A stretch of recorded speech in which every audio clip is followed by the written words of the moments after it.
Hello, my dear audiences, my lovely friends. Welcome to the East-West Show. We changed the setting, you noticed that, right? Okay, very good. It's lovely to try something new, all right? Today with me is my good friend for many, many years, wonderful attorney, Kathy Howe. She is the Los Angeles County Bar Association International Secretary. She is the Vice Chair. So welcome, Kathy, to the show. Thank you so much for having me. Thank you very much. And I remember it is almost a routine. Every time I have a crying baby, I bring the crying baby to the mother. In this case, the crying baby is the problem case that I'm talking about. The mother, even though young, but a veteran attorney for so many years, handling cases after cases without a failure. That is all I can say as a prefix to the definition, no failure attorney. How about Depending on what kind of cases, yes, I do mostly good, immigration. Very good. And recall about 2 years ago with the San Bernardino case, with the guy running away with the ambush thing and the standoff thing, and we were talking about for several shows in a row talking about it. And yeah, after that we received lots of feedback, and most of them talking about your confidence of the case. Because that time you predicted the ending, almost the ending of the exact case. Because the chase was about for 2 days or something, 3 days. And the ending was that ended exactly as you predicted.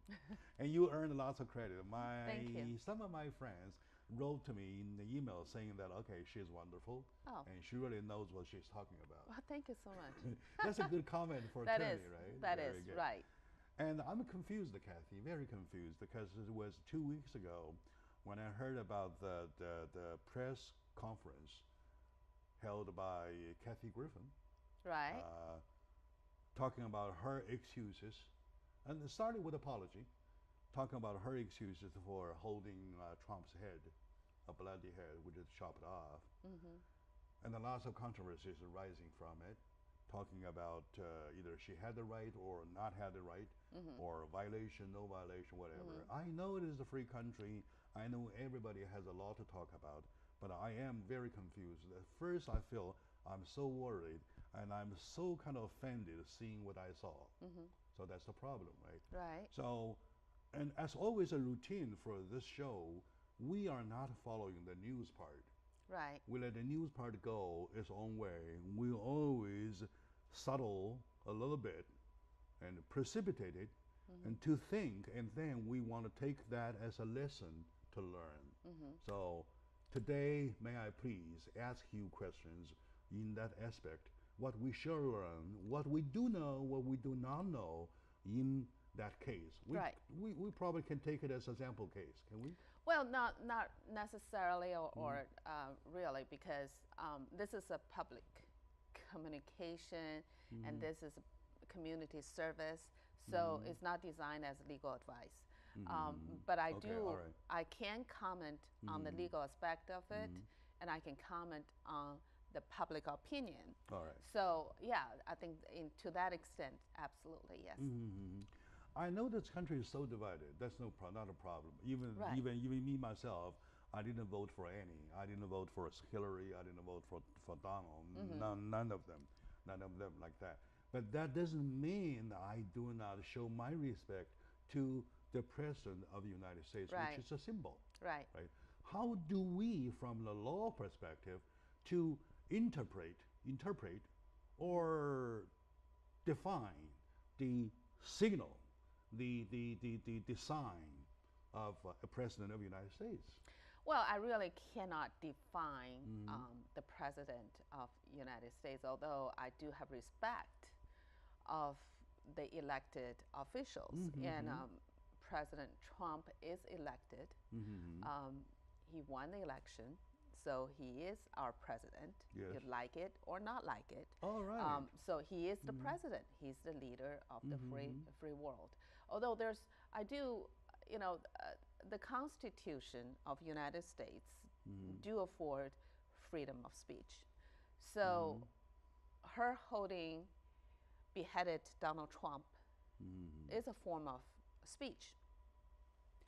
Legally. it is a form of speech because she was trying to express her opinions and she is expressing her ideas. So it's a form of speech legally. Can be defined as speech, I think. Expression. It is speech. So constitutional law affords freedom of speech. So to that extent, anyone can say whatever is in their mind. Anyone can express in a freestyle as what they want to say. This is so great about this country because we have the freedom of speech. If this happened in China, Kathy Griffin will be beheaded. Oh, she will. She will be beheaded. She will be beheaded. She will die for several times. Absolutely. So she will be sentenced to death. She will die for several times. Right. So because in that country and many other countries, there's no such law for freedom of speech. So to that extent, the law allows people to express their opinions in any forms as long as they don't incite violence. So, where's the limits? And public opinion counts. Why people are offended by the freedom of expression is because people have respect. We have respect for our freedom and we have respect for the leader of the free world. So even though many people dislike him, probably including me, but you have to respect he's the leader of our country and he's the leader of the free world. That's why legally for defamation, slander, legal theories, and there are some limits too. And there's, who can be sued? Can Kathy Griffin be sued by Donald Trump? Anyone can sue anyone, but can he prevail? Probably not. Just because freedom of speech, that's the First Amendment right. So, but let's change the scenario. If someone put my picture or I put your picture there as, or our you could behead my head. Right. So whether or not it's offensive and illegal act, there's a whole series of legal analysis for that because you have to see if this person is a public figure. We see Saturday Night Live every Saturday during election. Now we see the impersonating, of Donald Trump, and we saw impersonating of Hillary Clinton. I mean, all these impersonating in a very funny way to our normal day-to-day standard is offensive to the person that they were impersonating in a negative way. But does that arise to a legal offenses, whether or not it's a defamation act, whether or not it's slander act? So there's some legal standard for that. So whether or not there's, to the question whether or not is legal that Kathy beheld or beheaded Donald Trump is legal, to my opinion. But whether or not it's proper, my opinion is not proper. So that's the limit. You just have to balance your behavior and you balance your act. And I understand the freedom under this beautiful flag of democracy. Everybody shares the equal aspect of freedom, right? Right. Including freedom of speech. That includes freedom of expression. Sure. For example, I do understand the case did not even make a case when somebody portrayed Donald Trump naked and exhibited it in New York, in San Francisco, in Los Angeles. Right. And lots of people took pictures with it. Right. With a little pee-pee like this. Right. And they kind of, they knew that's a joke. Right. They laugh over it. Right. As a matter of fact, they had a good time. Right. And Donald Trump himself, and his team, his campaign, or even his administration did not even say a thing. That is, to the extent, accepted expression of a freedom of expression, right? But if you compare a naked body, naked statue with a little pee-pee like this to a beheaded head with blood dripping, I feel very offended. I'm Well, a lot of forever people. entertained. You're not alone. That's the problem. It is And a does problem. the law find the same way it is finding here? Well, yes, the law has the same standard. The law doesn't really change and balance its own act. I mean, the law is there. Can Donald Trump sue the person who impersonated or have the idea of defaming him by impersonating in a negative way, or and Kathy Griffin's offensive act of freedom of speech? Offensive.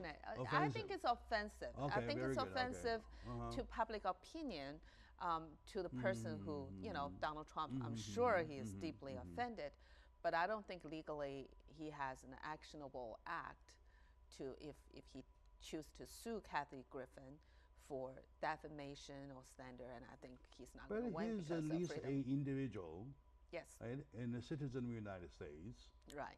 For him to be defamated in Yeah, a way but like he's a- what she did. But the law defines the person who is being defamed. When in a defamation action, a lot of times it's hard to prove, because how do you prove it's offensive, and how do you prove the person has damages? So for public figures, there's a different standard. So you have to find a malice, and you have to find certain elements to prove that this person did that with the intent to harm the person's reputation. But if you're a public figure, and it's very hard to, we hear a lot of newspaper writings, and we see news about certain people's certain behaviors or conduct.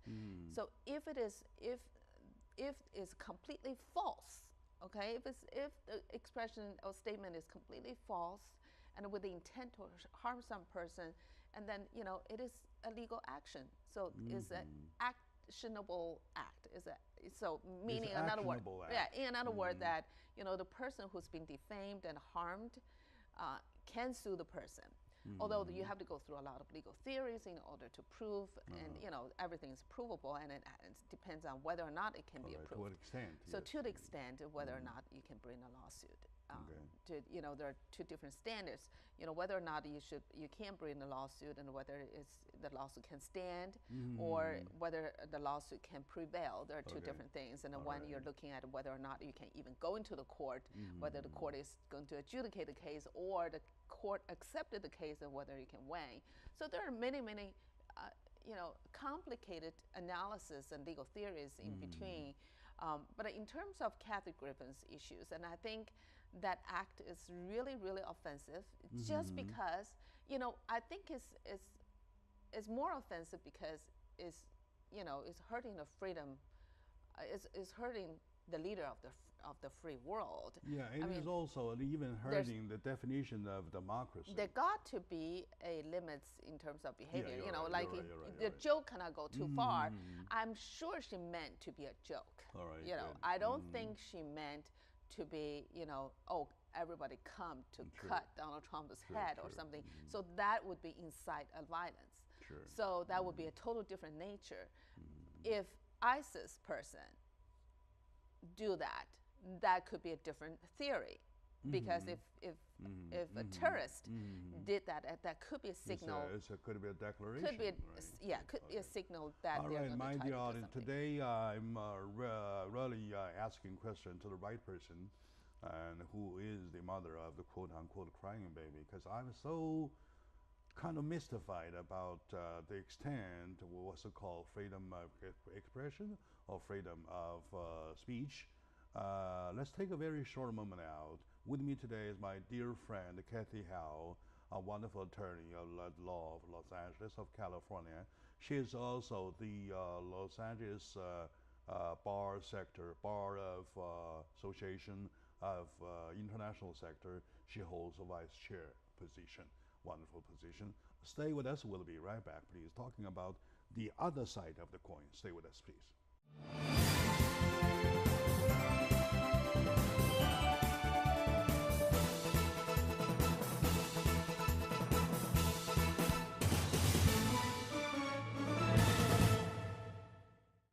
Hello, my lovely audience, and my dear folks. Welcome back to the show. As a matter of fact, I'm very thankful to my dear friend, Kathy Howe, wonderful attorney at law Vice Chair of Los Angeles Bar Association of International Section. So once again, welcome back to the show. Thank you. All right. Thank you for giving me the pinpoint on those questions exactly regarding the Kathy Griffin case, and also the consequences of the case or the interpretations of the cases, even the controversial sides of the case.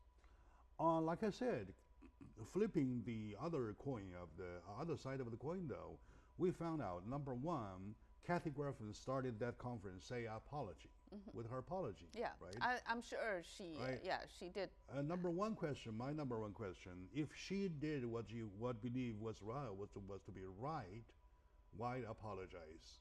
Number one.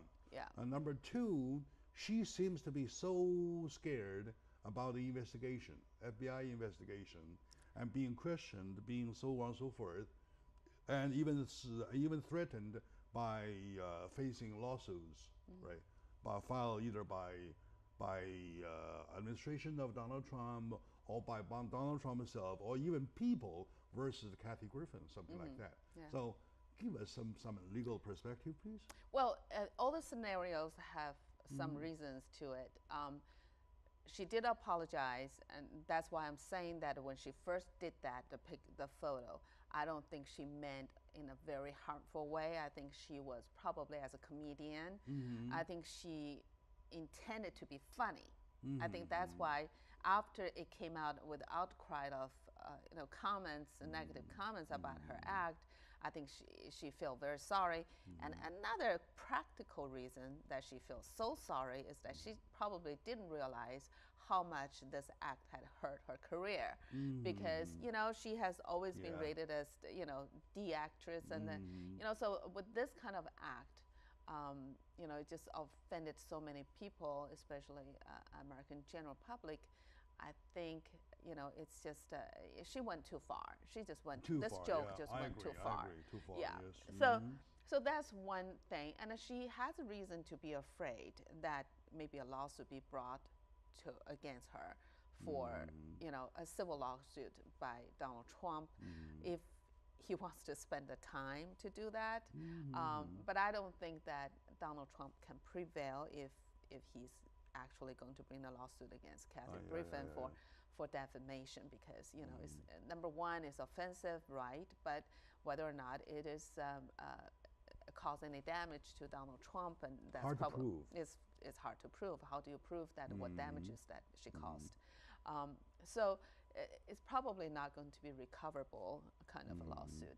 And in terms of FBI investigation or Attorney General's investigation, I think that's not going back to another element I mentioned, whether or not the intent is to incite violence. Yeah. So this is bloody beheaded head of the President of the United States.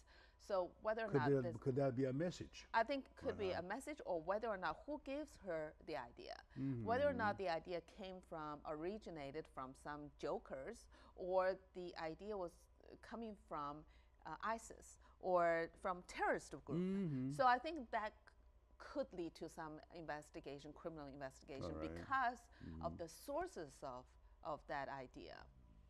So if the idea came from terrorist group, then it could be a signal of someone is trying to kill the president. Or if it's coming from a joker, and it could be just trying to be funny because someone just are so fed up by Donald Trump's act, and just some idea they want to express. To be honest, I personally believe that quite some time in history, people do not even have the concept of a beheading. Right. The beheading concept was just brought up or enhanced by the ISIS Act, the terrorist act. Yeah, I mean, beheaded, it's hard to say because we don't know the sources. We really don't know where she get the idea, or she was, collaborating with someone else. So who gave her the idea? I don't think she has the head and the brain of analyzing the end result. But do we publicly believe as the fact that the action of beheading is somehow related to terrorist act? Well, that we don't know. I think that's part of even definition, even by definition. No. There's no definition of inference. You know, if you're, I think you're referring, referring maybe that's from ISIS and maybe because, but you have to have proof to prove anything. But I think that's the reason why you're saying that FBI, she's afraid that FBI maybe investigating her, and that could be true because, you know, it's a violent, offensive image. Of course, when we say example case, though, we also want to show the law deter part of the investigation. So for somebody who has committed such act to face some investigation, though, I believe it's fair. Well, you know, yeah, it's fair. Well, you know, I have mixed feelings about this, whether or not I think it should, you know, at least a question about where did she get the idea? You know, I think that's a basic too funny, too question. Far. Yeah, I don't know if it's linked to anybody else or any terrorist group, and I think that's probably, you know, I don't think she would be so openly to show if she is connected to ISIS or terrorist group. That would be stupid. For many times you predicted the end of cases. For her, what do you see consequentially? Consequentially, I think she will sustain more economic damages than anything else. Lots of contract canceled, we know that. Oh yeah, so she's not going to have a lot of shows. She's not going to earn the money she has been making. So her career is going to be severely hurted. But, you know, again, Hollywood is such a forgiven society. I mean, we know how forgiven this place is. I mean, you know, we've seen, you know, for example, Mel Gibson. You know, Mel Gibson was kind of you know, in the down run at one time because of this slur of racist. But you know, you see his career coming up back again. Who knows? Maybe Kathy Griffin, if I predict she's going to write a book. All right. Okay. I think she's going to write a book. And to make up the loss anyway. Right. So I think that's a prediction, and I also predict that she's going to have a significant amount of loss of contracts this year. All right. Some less she lost next year. Some already. Yeah, and then she's going to, you know, miss maybe 5 years she won't have any probably contracts. I knew that she lost probably Fox, some Sony. The New Year's, and you know, so there are a lot of a lot of cancellations and more cancellations. Right. And what would be the excuses for cancellation? Because it's like a breach of contract. Well, you have a contract and then you cancel. You must have to have a solid something. Well, if she had an act that hurt the revenue, you know, she actually seriously, you know, if you have a contract with a venue and let's say Live Nation, and Live Nation's purpose is to make money. Okay, all right. Okay, so if an artist that they had done something that hurt the reputation, hurts the public feeling. Yeah, I mean, if her act that had caused so much negative images and negative reactions from the general public, and there's not going to be ticket sales. The same thing here. If I do something wrong that hurts EDI and G&E image, and I deserve to be fired, right? Absolutely. So same thing. Okay. Yeah, absolutely. Very good. And with that said, would Donald Trump file a personal case as a president of the United States? I don't think so. You don't think so? I don't think so. No. I mean, by law, from law perspective, should a president of the United States take himself as a person, just a regular person, to file a case against another citizen? For defamation, no. I don't think he would. I don't think I would not. If I was him, I would not. Just take it easy, what? Yeah, just let go and move on. Because consequences already, you know. And the Trump administration would do the same thing? I don't think so. Well, administration has no standing to bring lawsuits. Okay. So only him personally. And also in the very beginning, we noticed that we did mention that this country is so divided, right? Whatever one side says blue, the other side must be red, something like that. And now with the Kathy Griffin case, I do not even hear any Democrats clapping hands over that act, that is a cross line. In my definition, of my take, that probably is the being wrong, cross line, cross partisanship. Well, I think people that, as another one, people have freedom of expression. So people also have a freedom of expression whether they want to comment on certain act. And it is divisive, government. But, I haven't really paid much attention of whether or not Democrats made comments about condemn this kind of act, or a Republican for that matter. I haven't really paid much attention to that. Very good. All right, my dear audience, my lovely audience, today with me is my dear friend Kathy Howe, attorney-in-law, wonderful attorney-in-law of Southern California. She is the vice chair of Los Angeles Bar Association for international sector. She holds the vice chair position, wonderful position, and wonderful attorney with a record showing zero failure, right? Am I right? 100% success. For EP1s, yes. All right, okay, very good. So let's take a very short moment out. When we come back, we take some of her sample case just to go deeper to establish the concept about freedom versus restriction. How about that? Well, I think freedom versus, okay. Yeah, let's take a short moment. Let's talk about something else. Very good.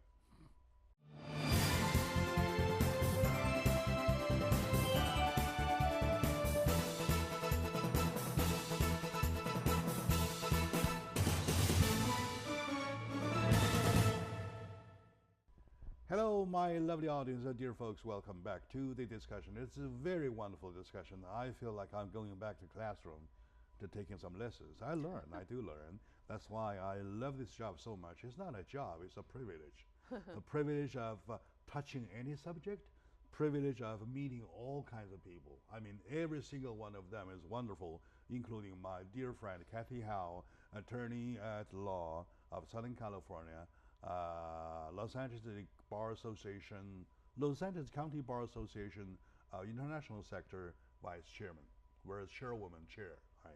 Anyway, so welcome back to the show once again. Thank you. I really appreciate you take your time giving your take, your law perspective take over the example case, which we are not interested about the layer of this news part. We're going deeper into the inside to find out what lessons we, the general public, could learn. Yeah, right? well, this is what I say. Those kind of programs is a public service program.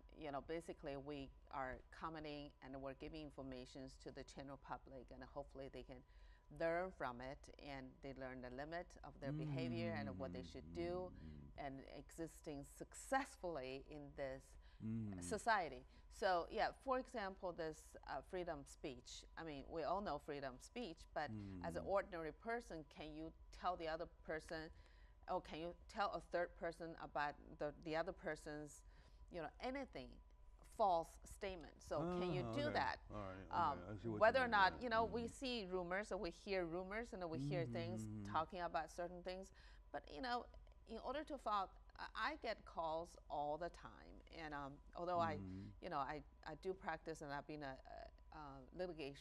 litigator for a long time, for 10 years. So we see cases about defamation, slander actions or defamation actions, and I have seen, especially now we have social media, and we've seen people posting negative comments about certain person, calling someone bad names, or untruthful statements on a certain person. And people would come to me and say, do I have an action? Can I file the complaint? Do I have a case? So in any case, we have a few elements you need to satisfy. So for defamation, there, like any other legal actions, and you do have to satisfy a few things. If the statement is a statement, if it is statement, any written forms is a statement, any form of expression is a statement. So that can be satisfied, and whether it's intentionally to hurt someone. So is it negative? Is it defamed in nature. So why you're doing these things, saying something, what's your purpose? Are you trying to hurt someone, or are you trying? So what's the intent of it? So intent, and also whether or not it's you cause damage to another person, and whether or not the statement was to a third person. So damage refers to economic damage and emotional damage. Well, economic damage, emotional damages has to be calculated into economic damages. Oh, I see. So you can't anyway, just say dollar terms, right? You can't just say, oh, I could not sleep. I vomit every time I hear about it, or whether so yeah, I'm scared. You can't just say this. You have to have some proof. Yeah. So what's the proof? I have to see doctors for 300 times. Right. You have a doctor's bill. You have doctor's, diagnosis, and and many of those damages and for have. that, I have spent X, Y, Z amount of Right. dollars. Right. Well, you have to be translated into dollar amounts in order to show damage. So if someone says, "Oh, he did this, but I moved on and I had my good time and things like that," and the other person find that this person's life was not affected, reputation was not affected, business was not affected, and if you don't show damage, can you win the case? Yes, you can, but the damage will be $1. All right, okay, you know what I'm saying? I You see, can win a case, but how much is another thing. So if someone only wants to win in a principle, you can always bring the case. But if you want, you win $1, or the judge slapped the other person's hand, move on. So, what you want. So I usually ask clients, what kind of damages do you have? I threw a pencil to another person. Is it offensive? Yes, it is offensive. But is it a battery? You attach the person, is it battery? So did I intend to do that? Yes, I probably did, because I targeted a hand. So all these elements are satisfied. But can he recover any money from me? Probably not, because he was not hurt. He didn't have a cut. He didn't go to a doctor. He's emotionally stable, and then he will win, but he will not win any money. It's an insult. Yeah. It's the best case. Yeah. It's an insult, right? Okay. And the best case is he spent money to file the lawsuit and doesn't get anything. I really want to mention something. The past Friday, I went to a big session of a CALA event. CALA, California Go for California Citizen Against Law Abuse. They are typically talking about our California justice system being clogged up by cases that make no sense. Yes. By cases that don't make no sense. Like you mentioned your example cases, or you often educate your client to say, okay, I know you're right. I know you kind of deserve some kind of, say, straighten up, but I usually ask them. I said, well, do you want to spend $25,000 to $50,000 on the attorney's fees to win a case but not getting any money back? So usually that people would think about it, but there are people would say no. I'm gonna do it. I'm just going to fight back and this and that. And I would generally say that I don't usually encourage this kind of act. I mean, there are a lot of cases out there, but I'm very selective. Kathy, I must say, attorneys do not everybody say that. No, I'm very selective. As long as they see money, they smell money, they will go ahead and do it. Yeah, I do not. I'm because very it's highly your money, selective. not my money, right? So you go ahead, you win, you get to lose, you pay me $200 per hour. That's it. A lot of people don't understand how the legal system works. They don't know how much money they will have to spend, and they're expecting results that's unreasonable, and then, so it's just a very, very, that's why I'm saying is public community service is so important, because public education of legal theories and legal circumstances, whether or not a certain act can be actionable. I'm so glad that I have a friend of Kathy Howe, because if I'm not trying to get too much credit from her, I'm saying we're like-minded people. Yeah. I went to that event meant that I support that event. Right. I did not want the justice system being clogged up by frivolous cases that make no sense. And coincidentally, Kathy is working the same direction. That Right. really is an area that I really hesitate to touch. Right. Because sometimes I ask you, Kathy, how do you handle that kind of case? I may be going too deep Right. into your business. I'm Right. poking too deep into your business. Which is why I get paid by the hours I put up a service with. Right. I don't care who wins, who loses, right? Right. Okay, now that is the principle, but opposite the principle, you just back off your client. Say, Correct. think twice. Right. Yes. All right. Yes. Okay, very So good. I'm very selective on my cases, and that's why I want to maintain certain rate of success if I could. And it's just not fair to have people coming on board and realize they're not going to get anything back. So I just don't think it's fair. So I do. And that's another reason why, because of the legal system so jammed up, and I kind of reduced my, that way I waived a lot of cases in a litigation, and I focus a lot on the transactional, so like probate and immigration cases, and so to help people. And talking about probate, last week and a week before, we have a lot of publications about the triple homicide cases in Santa Barbara. And so that case will involve a lot of probate issues.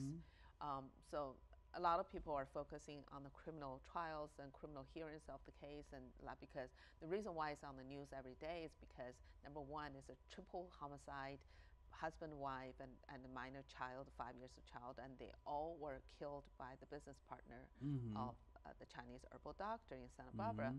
So what lesson can be learned from this case was that the doctor who died, the Chinese herbal doctor who was killed, he didn't leave any will.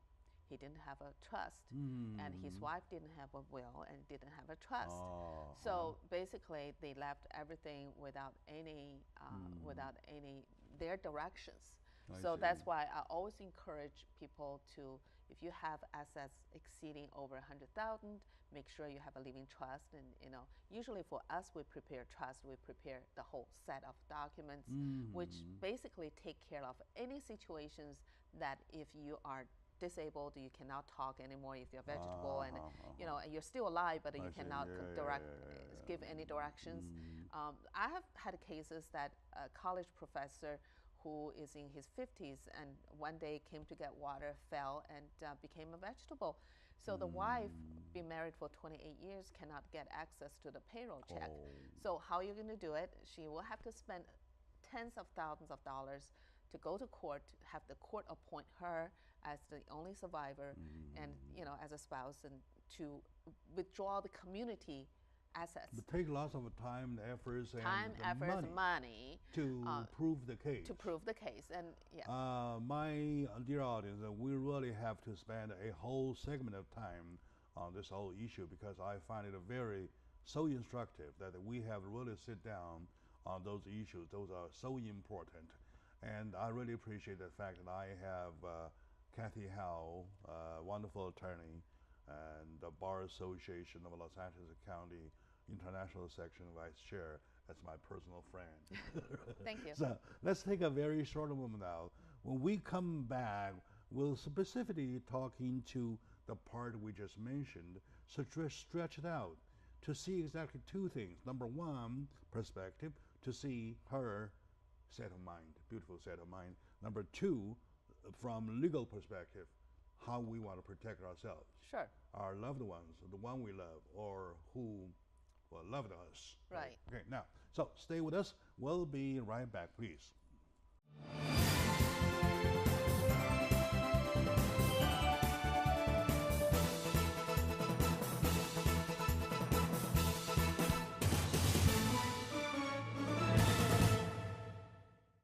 Hello, my lovely friends, my dear audiences. Welcome to the East-West Show.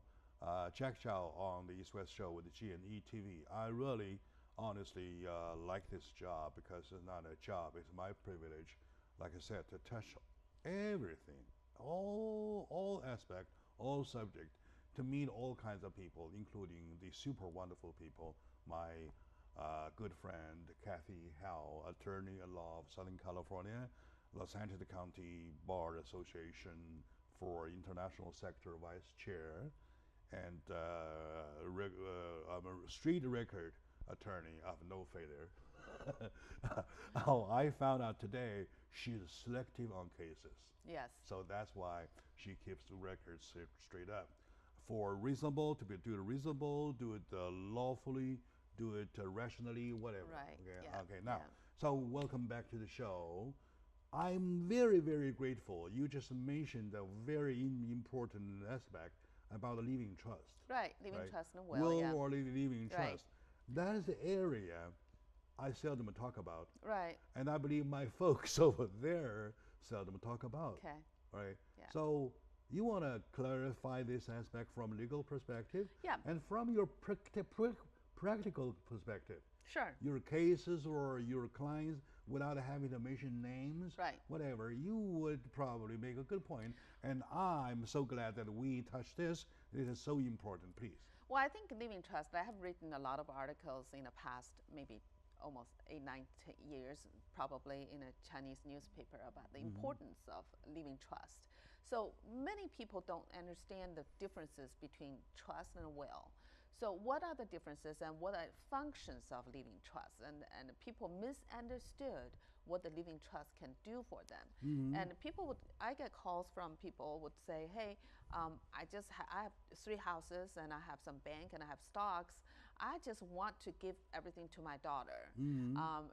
But I'm afraid that someone is going to sue me. So I want to have a living trust.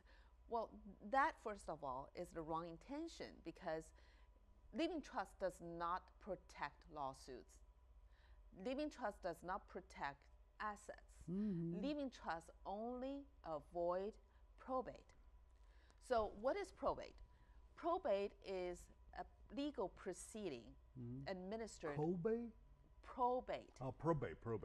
So probate is a legal proceeding administered by the Superior Court of local Superior Court. Basically what that means is that when someone dies, then the court will decide according to the law that what is going to give to whom. All right. So that's so living trust is an instrument that directs survivors what to do with the assets. So it is only valid and effective when the person dies. So if the person is alive, living trust, of course, the trust they have revocable and irrevocable. So revocable trust, most people have irrevocable trust. That's because they can change any time. They can change before any time they die. But that will avoid probate proceedings. And a probate proceeding is a complicated, convoluted, a lengthy, expensive proceeding. So what we generally do, we encourage any U.S. citizens, California citizens, if you have assets over $100,000, you need to have a living trust. Because by law, if you don't have a living trust and you died and you have over $100,000 assets, court will take over. It has to be probated. So the court will have to do this, and the court will assign, Sophisticated. Well, court will take a lot of fees, and it's going to take a long time, and the beneficiaries are not going to. When the beneficiaries get the final check from the court, it's going to be shrunk significantly. Okay. For example, I was talking about earlier about the Santa Barbara case. Both parties died, and both husband and wife died at the same time, and their only survivor died, their only child died with them. So now they didn't have a trust, and then the court will have to, they have to locate whoever is the next king of beneficiaries to be. But they have no living trust. They didn't have living trust. They Correct. didn't? No. And No then will, no living the trust. money or assets goes to probate. No, probate will decide who gets what. So Who? that's what a probate. Well, you don't even have a Well, who I'm not yet. going to get into that because. No, I know, but you don't have even who yet because No, yes, everybody in that case, died. in that case we do. So, but I I'm not see, going to I get see. into that. I see. But what I'm trying to say is that the court system is going to be very, very expensive, and that's why I encourage public that you need to have a living trust, and you need to have a lawyer who really understand living trust and will, so that they can prepare the instrument to avoid this probate proceedings.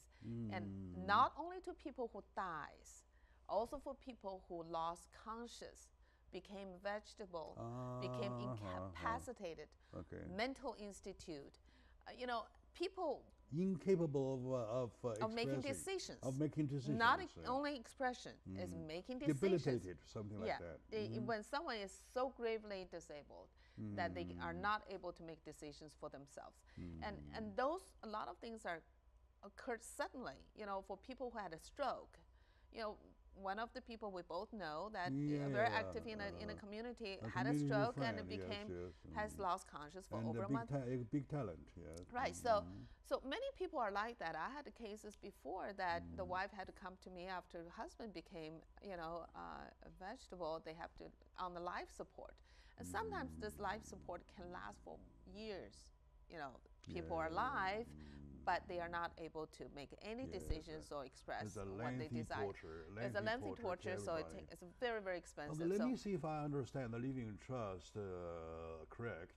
So it is something to prevent the probate to happen. See if something worse happened to you. You have the instrument ready, so the executor can read your living trust and do whatever you told them to do. So it's a plan that you made before. If you do not have that, everything has to go to the the court. Government, the court decides. The court will have to decide according to law. And that's not the court decide, it's the court administer it. But everybody has to have a lawyer. So for example, this person died, then nephew came, says, I'm the only heir. Then another son came, and son says, oh, I'm a son of his. And then the other aunt came, and I'm the aunt. So all these people, the court have to decide who's the closest, who has the right to inherit, who's not, and everyone has to have a lawyer. And then the lawyer gets paid. The estate has to have a lawyer.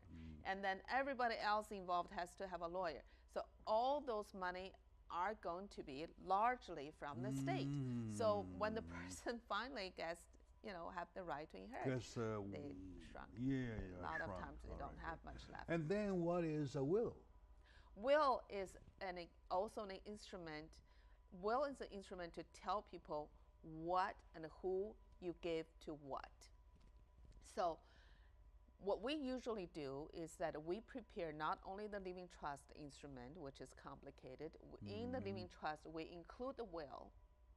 In the trust, we include advanced medical. Combine the two? We have everything in the whole box. Basically, if anything happens to you, even live or dead. Live means if you don't have any ability. Or living dead. Living dead. So people know what you wanted. People know, and you don't have to get court permission to do that. I see. You can just do it. It saves all the hustle save all the time, all the money, and estate to do this. So I see. So a lot of people don't. Number one, it does not protect your assets. It does not protect it from any lawsuits.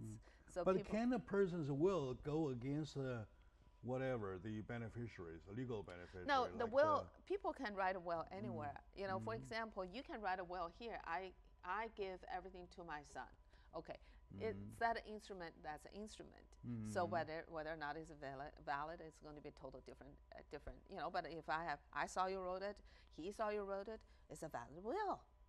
So people say, oh, he said that he's going to give. Okay, for example, if this person, go ahead. But if you only have a will, it has to be probated. So the will does not avoid probate. I see. So that's why you need to have a living trust.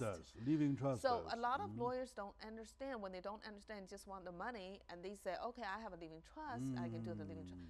No, that's not enough. We have to include everything we think, to protect the person to the end. And the living trust has to include a will. That's what we do, yeah. Will does not replace living trust. No. Okay, it does I've got not. a question.